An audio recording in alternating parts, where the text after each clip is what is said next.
unclear. Here with reaction, Democratic Senator Ben Cardin, a member of the Senate Foreign Relations Committee.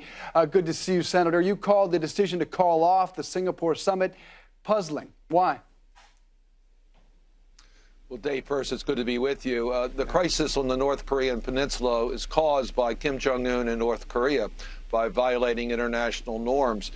I think everyone understands that the only way to resolve this is through diplomacy. There is no military option without extreme risks. So it's puzzling that the president has now thrown diplomacy off track. And there's always a risk of a miscalculation. And a miscalculation could have extremely dangerous consequences. I think most people believe the president is doing this for negotiating reasons. I'm just puzzled by it. Yeah, art of the deal. He's always said you got to know when to walk away from a deal. But let's talk about the North Korean reaction to the canceling of the summit. Unusual, to say the least. They said they're willing to meet face-to-face with the U.S. at any time, and then adding, we highly appreciate the fact that President Trump made a brave decision that no president in the past has made and puts efforts to the summit happen. This was almost Trumpian language from the foreign ministry there in North Korea. What did you make of their reaction? Are they ready to deal? Well, the question is, what is the deal? I think the president's been pretty clear that we need to have a Korean peninsula without nuclear weapons. How quickly can we get there? What are the trade-offs? There's a lot of questions that need to be asked. One of my concerns is that what is our game plan? What are we trying to achieve? Recognizing that it cannot be one-sided. North Korea is not going to just give up their nuclear weapons. So going into the summit, there was a concern as to whether both sides were adequately prepared for a successful summit. That's a legitimate concern as to whether we know what we want to achieve. Normally, there would have been a great deal of consultation with Congress. There would have been a lot more openness as to what is expected. In this case, that's not what has happened. When it comes to that, Nancy Pelosi seemed to have an interesting reaction to this one-page letter that is extraordinary in just about every way. Let me play you Nancy Pelosi's reaction to it and get your thoughts. In this very chummy, palsy-walsy letter to Kim Jong-un, Kim Jong-un is the big winner. He's the big winner. And when he got this letter from the president saying, okay, never mind, he must be having a giggle fit.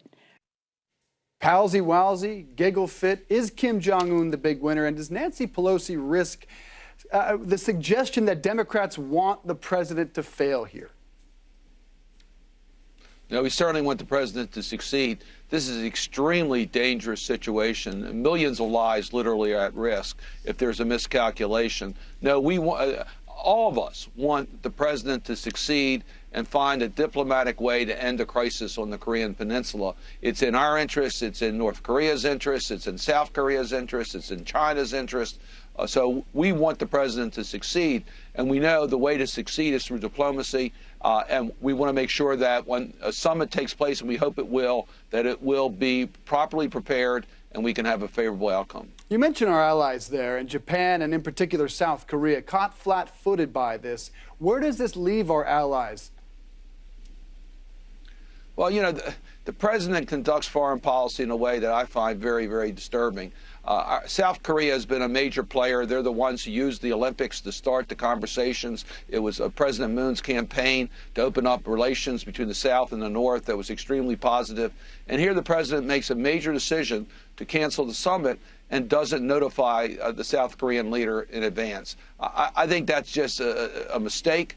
And it's the way that President Trump conducts policies, and I think there's negative consequences to that. It is a very ad hoc foreign policy at this point, but to the notion that President Trump has suggested China may in fact be in the driver's seat and has been all along, the recent meeting May 8th between Kim Jong-un and President Xi in China really seemed to be a tipping point for the rhetoric and the negotiations. Is China in the driver's seat? What do you think they want? Well, China's a key player.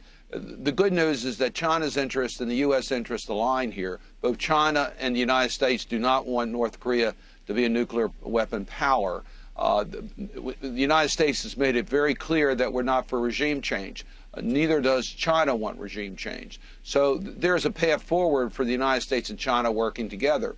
North Korea's economy depends upon China. That's their principal partner, so that China can put the pressure on to require North Korea to move forward. China is a very key player in this.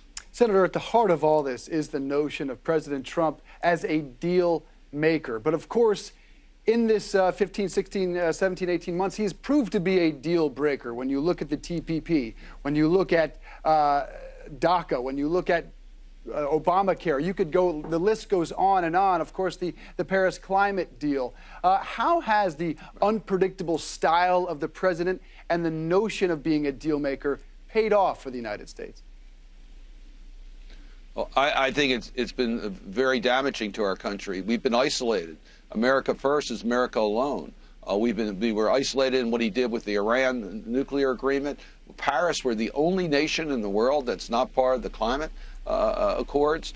Time and time again, we've been isolated from the rest of the world, and that's not in the U.S. interest. So the president certainly has not engaged the international community and certainly has not been successful in concluding issues on the international stage.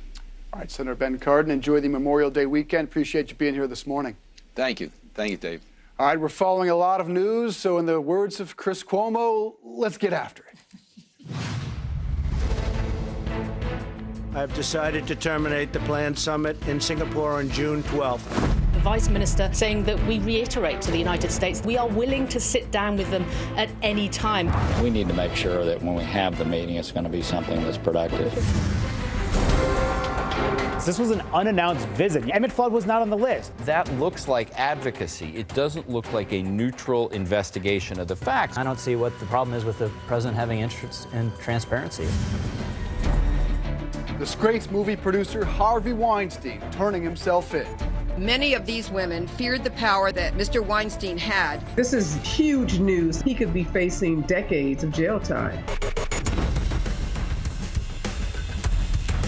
Good morning, everyone. Welcome to your new day. It is Friday, May 25th, 8 o'clock here in the East. Dave Briggs joins me this morning. Too soon for Chris Cuomo impersonations, or you just went right there? It's as if Beetlejuice shrunk Cuomo's body, so I thought I might drop a Cuomo line. That one should live on. I think so, too. Yes, that worked well. Yeah, the guns are gone, but the line lives on. I like that. Meanwhile, here's all our news. North Korea says it is ready still to meet with President Trump, even after the president abruptly called off next month's planned summit with Kim Jong-un.